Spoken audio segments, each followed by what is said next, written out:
Pessoal, vamos falar sobre a situação da Ucrânia, o que está acontecendo lá na linha de frente nas últimas horas, o que teve de movimentação, e vamos falar nesse vídeo sobre a usina de Zaporizhia, a usina nuclear de Zaporizhia, que a gente sabe agora o que aconteceu há 2, 3 dias atrás, quando faltou luz aqui na região sul da Ucrânia toda. É extremamente preocupante, a gente está sabendo só agora o que realmente aconteceu, a gente vai contar tudo aqui.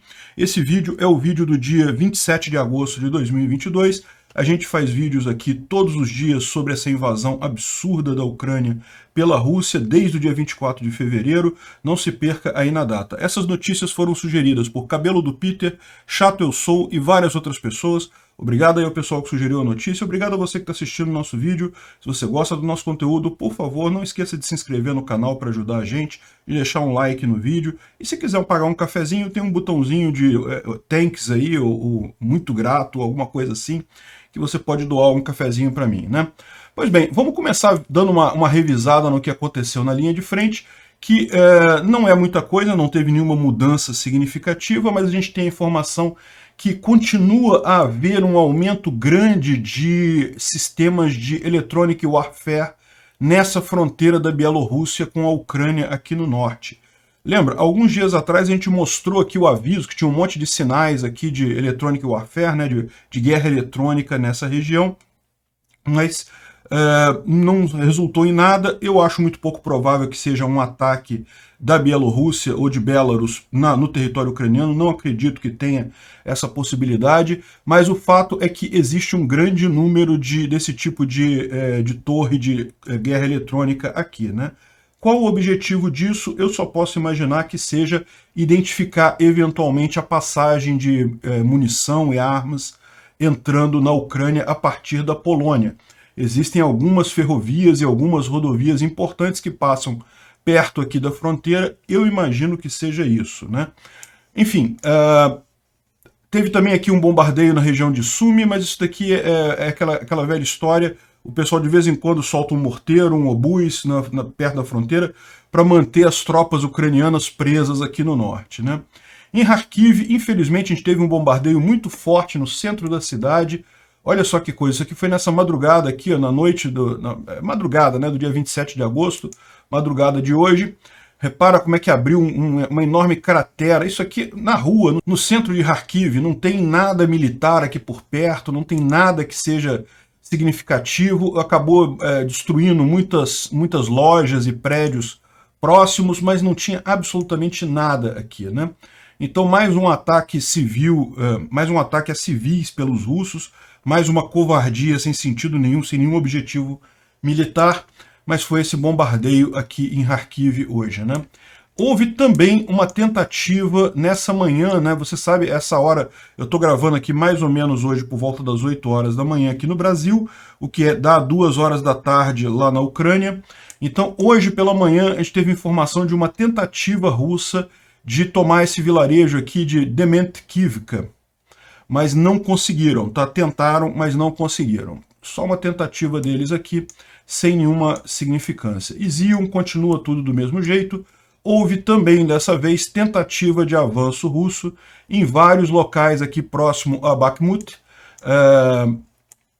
e aqui mais ao norte também, próximo a Siversk, mas também nenhuma dessas tentativas teve resultado, foi só realmente uma tentativa, né? A gente vai ver, os russos não conseguiram ganhar nenhum metro de terra nas últimas horas, mas o que acontece? Pelo menos eles tentaram. Isso é diferente do dia anterior. No dia anterior sequer houve tentativa dos russos de avançar. Ontem e hoje cedo, pelo menos teve tentativa, embora tenha sido infrutífera, né? Houve também muito combate aqui em Pisk, tentativa russa novamente de continuar avançando aqui. Ainda não tomaram a cidade completamente, tomaram apenas uma parte dela. A ideia aqui de tomar Pisk, como a gente já explicou, é porque Avdiivka é uma cidade muito difícil de ser tomada, ela fica no alto, ela tem um monte de elementos de proteção, lagos e montanhas aqui, então é uma cidade muito difícil de ser tomada. Então eles provavelmente estão tentando uma pinça aqui, acho pouco provável que consigam, mas de qualquer forma essa é a tentativa deles, né? Houve aqui um incêndio aqui nessa região de de Donetsk, na região ocupada. Eu acho que tem esse aqui que é o incêndio, mas não dá para ver muita coisa, né? Só uma fumacinha ali. E teve também algum dano em região ali em Makivka também, né? Enfim, nada significativo, nada que tenha aquelas imagens bonitas que a gente gosta de ver, mas é o que eu falo para vocês. Isso não quer dizer que não tenha acontecido ataque a depósito de munição, esse tipo de coisa. É que a gente só tem a imagem quando, por acaso, esse tipo de imagem é filmada por algum ucraniano e chega até a gente, ou por algum russo também, às vezes pelos próprios russos. Bom, eu não vou falar aqui sobre Enerhodar, aqui sobre a usina nuclear de Zaporizhia, porque a gente vai falar em detalhes mais adiante, mas a situação, o susto que a gente passou e nem percebeu. Enfim, o resto aqui não teve nenhuma mudança significativa, a não ser que esse vídeo aqui muito interessante desse colaborador russo, né? É um ucraniano que está colaborando com os russos na região de Luhansk, e o carro dele, digamos que teve um problema, uma avaria bastante complicada, né? Eu vou tocar o vídeo aqui para vocês darem uma olhada. Dá para ver que realmente é o que eu falo, gente, não pode fumar em carro, né? Esse negócio de ficar fumando em carro é uma coisa complicada. Isso aqui certamente foi obra dos partisãos lá em Luhansk. Esse cara, na verdade, é colaborador russo desde 2014. Então já passou do prazo de validade dele, né? Bom, aqui acho que é o mesmo vídeo. Outra coisa que aconteceu ontem, que foi bem impressionante, foi essa atividade aqui da defesa antiaérea russa, próximo a...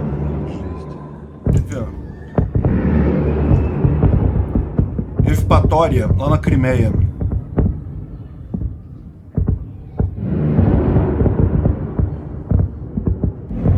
Atividade forte da defesa antiaérea russa. Lá, o que eles estavam destruindo aqui, não dá para saber.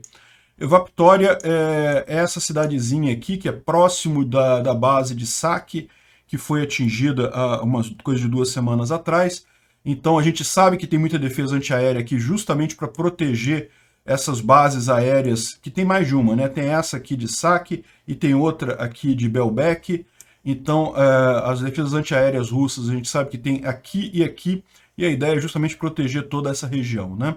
E o que será que eles estavam atingindo? Segundo dizem os locais, foram derrubados vários drones ucranianos. É isso mesmo que aconteceu, a gente não sabe, e de qualquer forma é aquilo que a gente fala, mesmo que tenha sido um ataque frustrado, né, os drones ucranianos não conseguiram atingir essas bases aéreas lá na Crimeia, de qualquer forma os russos precisaram gastar um bocado de mísseis, e mísseis muito caros, para tentar conter esses supostos drones aí, segundo estão dizendo, que foram... que tentaram atingir essa base, né? A gente não tem nenhuma informação se algum drone conseguiu chegar naquela base, ou seja, não há essa informação ainda. Bom, a ponte de Antonivka, dá para a gente ver aqui que ela sofreu mais ataques de ontem para hoje, né? Dá para ver aqui, ó. Lembra que ontem dava para ver ainda a passagem aqui, uma passagem claramente sem nenhum buraco, e a gente vê agora que tem uma fileirinha de buracos aqui. É impressionante como é que o HIMARS é preciso, né? Os caras desenham, olha só, vai atingir aqui, aqui, aqui, aqui, aqui, e de fato faz os buraquinhos quase que na distância certinha. Então, mais uma vez, uma boa notícia, porque agora isso estava faltando, na verdade, a gente ter essa visão. Eu imagino que agora o exército ucraniano também, provavelmente o exército ucraniano já tinha essa visão antes, né? Mas agora que a gente tem esses satélites que podem ver e com precisão, isso daqui dá para ver direitinho o tipo de dano. Lembra que ontem ainda tinha uma passagem aqui, agora essa passagem foi estourada também, né? Pode ser que os russos consigam arrumar temporariamente, colocar alguma coisa ali, até pode ser, mas está ficando cada vez mais difícil para eles, né? E a barcaça também é aquele negócio, a barcaça pode quebrar um galho para civis e coisa e tal, mas é muito pouco provável que eles consigam passar grandes comboios de munição, grandes tanques pesados aqui, porque se fizerem isso também os ucranianos destroem a barcaça, não é nada muito complicado, né?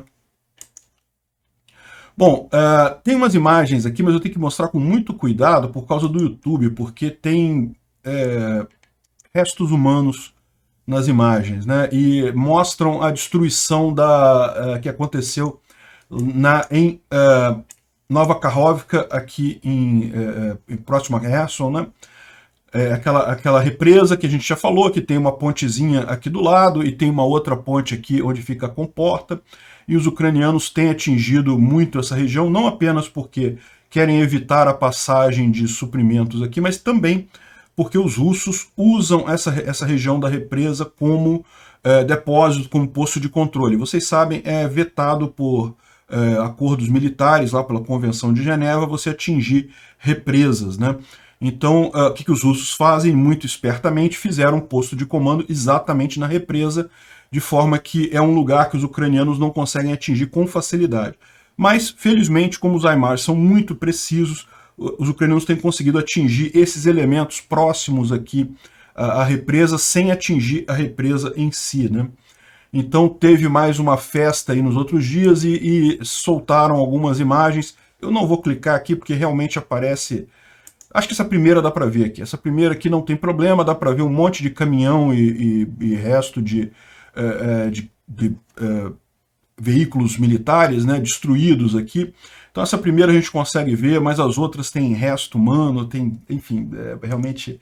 E tem um vídeo também que mostra coisas bem feias aqui, né?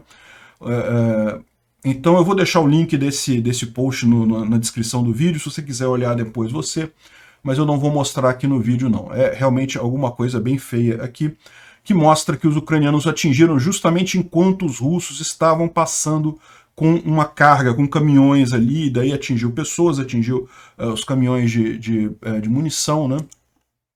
E aí é muito curioso, né, que o Dmitry, que tem traduzido aí muitas conversas entre operadores, ele pegou uma troca de informações entre dois bloggers russos, né? O Grey Zone, que é do Grupo Wagner, né? É um blog do Grupo Wagner, e o Starship Ed, que é um outro especialista militar russo, discutindo sobre a questão dos HIMARS, né? E é engraçado como o pessoal realmente está apavorado, não sabe o que fazer com o HIMARS, e o cara falando aqui que não, do jeito que tá, a Ucrânia está entrando num êxtase pseudo-religioso, estão atingindo tudo com HIMARS, né? Daqui a pouco eles começam a atingir até banheiro que a gente tá com HIMARS e coisa e tal. E o Grayzone fala aqui que, olha só, a gente tem que perceber que isso aí é realmente um problema.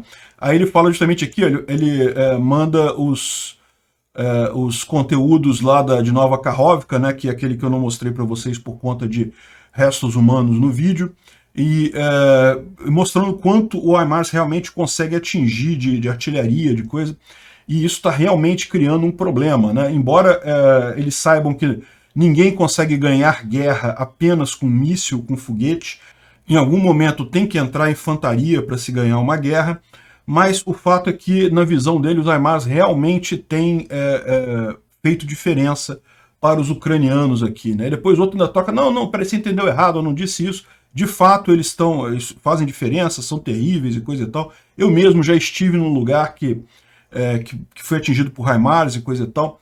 Enfim, bem interessante a troca dos caras aqui. O pessoal realmente não sabe o que fazer com os HIMARS lá na Rússia. Não tem nenhuma discussão sobre isso, né?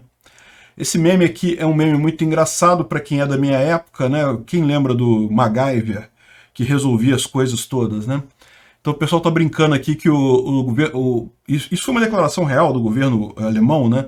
Que os ucranianos eram muito atrasados para dirigir os Marder e FV, né? Os veículos militares alemães, né? Por isso que não mandaram esses veículos para a Ucrânia, né?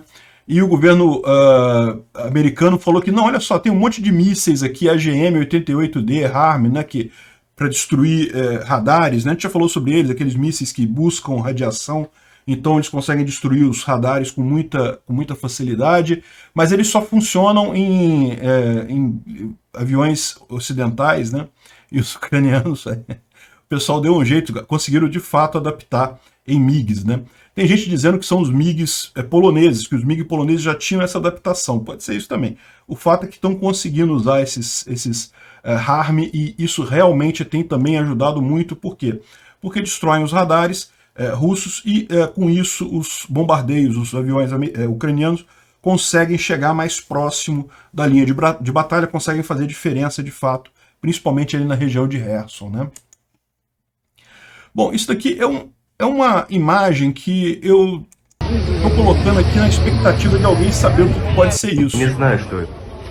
Isso aqui são os ucranianos no front ali em Donetsk. Estão observando uma espécie de onda sonora. Isso é onda sonora, isso? Que tipo de onda que é isso, né? Não faz muita diferença, não faz muito sentido isso. Andando nessa velocidade, né? Não dá para saber o que é isso daqui. Se alguém souber o que é, avisa aí nos comentários do vídeo para a gente tentar falar sobre isso no próximo vídeo, né? Mesmo o pessoal aqui não está sabendo o que é esse tipo de coisa, se é algum fenômeno natural, enfim. Bom, o Instituto para Estudo da Guerra, eles falam sobre duas coisas aqui, mas principalmente já começam a falar a questão da usina nuclear, que eu acho que é o ponto que é mais sensível, a gente vai falar sobre isso daqui a pouco. Mas ele falou também sobre o que eu falei ontem, na verdade, que não houve nenhum avanço russo, nem tentaram ontem, no final do dia de ontem, no início de hoje, pelo menos eles tentaram, mas não conseguiram nada, né?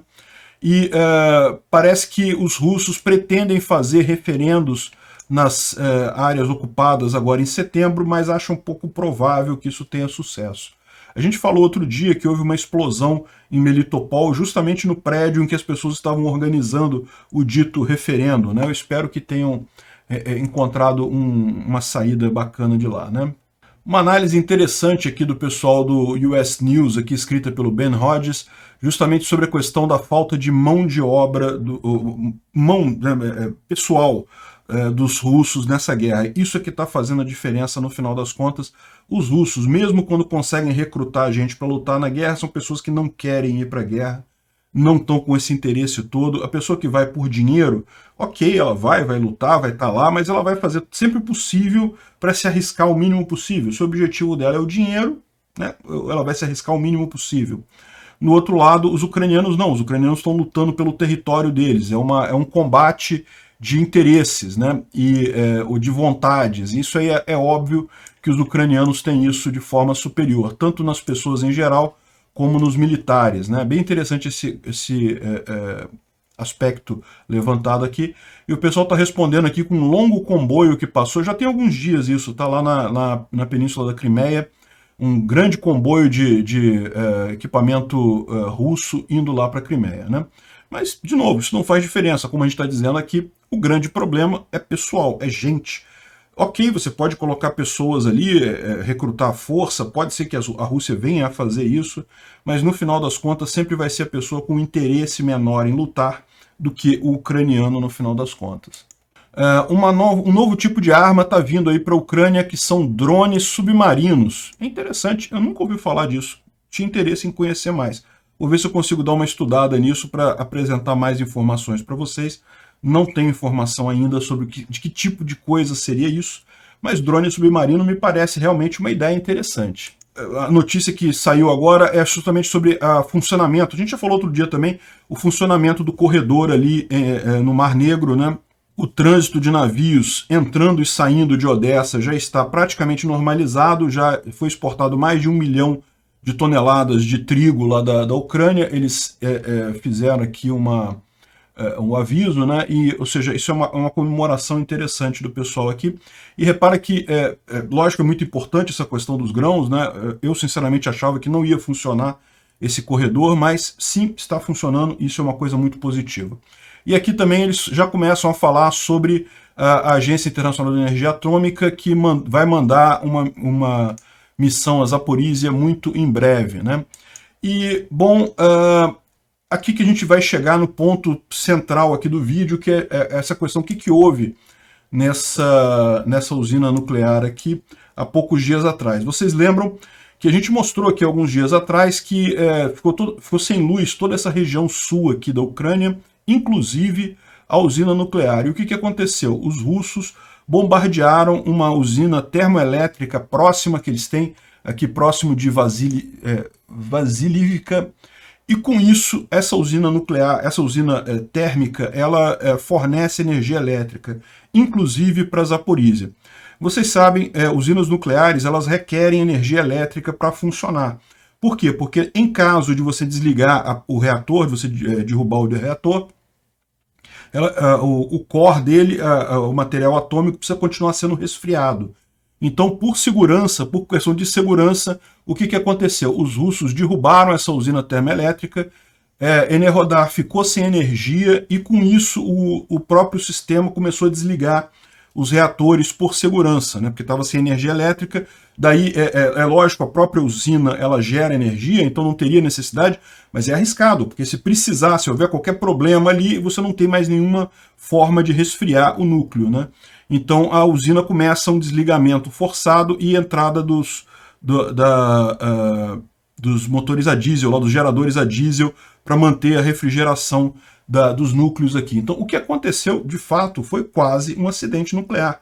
Aconteceu o que eles chamam de incidente nuclear, ou seja, chegou perto, teve que ser ativado os sistemas de segurança da usina para evitar uma reação runaway, né, uma reação explosiva lá na usina de Enerhodar. Olha que coisa, eu falei na época que era preocupante esse negócio de estar sem energia elétrica aqui, né? A gente não sabia o que estava acontecendo, e parece que agora a usina já está ligada novamente na rede ucraniana de energia, então já foi resolvido o problema que tinha aqui. Os núcleos ainda estão fora do ar, mas estão voltando devagarzinho, eles estão sendo religados novamente, mas isso mostra o risco que a gente passou justamente em função disso, né? Essa brincadeira russa de ficar ameaçando a Europa e a Ucrânia com bombardeios ali na região leva a esse tipo de coisa, né? Ou seja, o risco que você tem de realmente ter um acidente aqui, uma explosão aqui. E, lógico, os russos estão culpando os ucranianos, né? Os ucranianos que estão atirando, o que não tem lógica nenhuma. Se essa usina explodir, meu amigo, isso vai destruir a Ucrânia completamente. A Ucrânia já perdeu um pedaço enorme de terreno dela por Chernobyl aqui. Belarus também perdeu uma área enorme de Belarus por conta de Chernobyl aqui no passado. É lógico que a Ucrânia não vai brincar com esse tipo de coisa. No entanto, os russos fazem isso, porque os russos querem forçar o acordo de paz, querem trazer o pessoal para a mesa de negociação, né? Então agora a gente sabe que a coisa de alguns dias atrás o que aconteceu foi quase um acidente nuclear em Zaporísia. Por sorte, todo o sistema de segurança funcionou. Sorte não, né? Esse sistema de segurança, você imagina que ele vai funcionar, mas é sempre arriscado você ficar brincando com isso, né? Uma hora ele não funciona e a consequência seria terrível, não apenas para a Ucrânia, mas para a Europa como um todo, né? E a boa notícia que a gente tem nisso é que a China formalmente solicitou à Rússia que encerrasse esse assunto em Zaporísia, que obedecesse ao N, porque isso daí está ficando realmente muito perigoso e o risco de um desastre ali afetaria toda a região ali da Europa, da Rússia, enfim, ninguém quer esse desastre, seria algo terrível, né? Então a própria China, que tem ficado do lado da Rússia, chamou o Putin para, olha só, dar uma maneirada nesse troço aí, porque está ficando muito arriscado essa brincadeira, pode sair muito caro para todo mundo. E parece que o Putin vai obedecer a China, porque a Rússia saiu-se com essa seguinte propaganda, totalmente falsa, mas saiu com essa propaganda. A Rússia conseguiu destruir o obus que estava sendo usado pelos ucranianos para bombardear a usina nuclear de Zaporísia. Como eu falei, não tem nenhuma chance dos ucranianos estarem fazendo isso. Claramente, os russos estão dizendo que ganhamos a guerra, ganhamos a batalha de Zaporísia. Então agora a gente não vai precisar mais se preocupar com isso, porque já não tem mais bombardeio na região de Zaporísia, né? Eu espero que seja isso, sinceramente. Mentiram aqui, é mentira, estão acusando falsamente os ucranianos, então beleza. Mas se isso servir para acabar com essa brincadeira de usina nuclear, eu estou satisfeito por hora, não tem problema nenhum não. E como a gente viu, em breve deve chegar a comissão da ONU para inspecionar a usina lá, né? Bom, tem mais algumas informações aqui. A Rússia está queimando quantidades enormes de gás ao invés de exportar para a Europa. Isso daí não tem o que fazer, né? Porque, de fato, quando o poço de gás, você não tem muito como fechar ele. Se você fechar para reabrir, depois é uma complicação danada. Então, na maior parte das explorações de gás se faz isso. O gás que você não vende, você queima, né? E a Rússia não está mandando gás para a Europa por motivos políticos, todo mundo sabe disso. Do ponto de vista técnico, o que ela tem que fazer é queimar esse gás mesmo, o que não deixa de ser uma queima de valor para a Rússia. A Rússia está jogando fora esse gás. Realmente uma situação perde-perde nesse caso, né? Bom, Angola disse que vai passar a se integrar no sistema de pagamento russo MIR, e vai poder usar cartão de crédito no continente angolano. Que pena, que triste saber que Angola também está cogitando se aliar aos russos, tal como aqui o Brasil está fazendo também. Muito triste esse tipo de coisa. Não, nada justifica. Ah, mas é bom para o país, a gente vai ter fertilizante, vai ter petróleo barato e coisa e tal. Nada justifica você comprometer a integridade, comprometer a ética. Se você apoia um país que invade outro país, quem te garante que não vai te invadir depois? Aquela notícia que a gente falou ontem sobre a espiã que foi descoberta na Itália e coisa e tal, parece que agora ganhou a mídia tradicional, saiu aqui até no Extra, que esse caso aqui da espiã russa lá na Itália, realmente um escândalo enorme, né? Muito interessante esse caso, a gente já falou sobre isso ontem, eu estou falando só para vocês que chegou na mídia tradicional essa história, né? Não deixa de ser assustadora a quantidade de agentes russos que tem por aí. Eu fico me perguntando quantos não tem em Angola e no Brasil e em outros países por aqui que não estão tão preocupados assim em encontrar esses agentes, né? Obrigado por assistir o vídeo até o final. Além de curtir, compartilhar e se inscrever no canal, considere se tornar patrocinador com valores a partir de R$ 1,99. Clique no botão Seja Membro abaixo para saber as condições e vantagens de patrocinar o canal. Mais informações sobre o nosso projeto, visite nossos sites indicados na tela.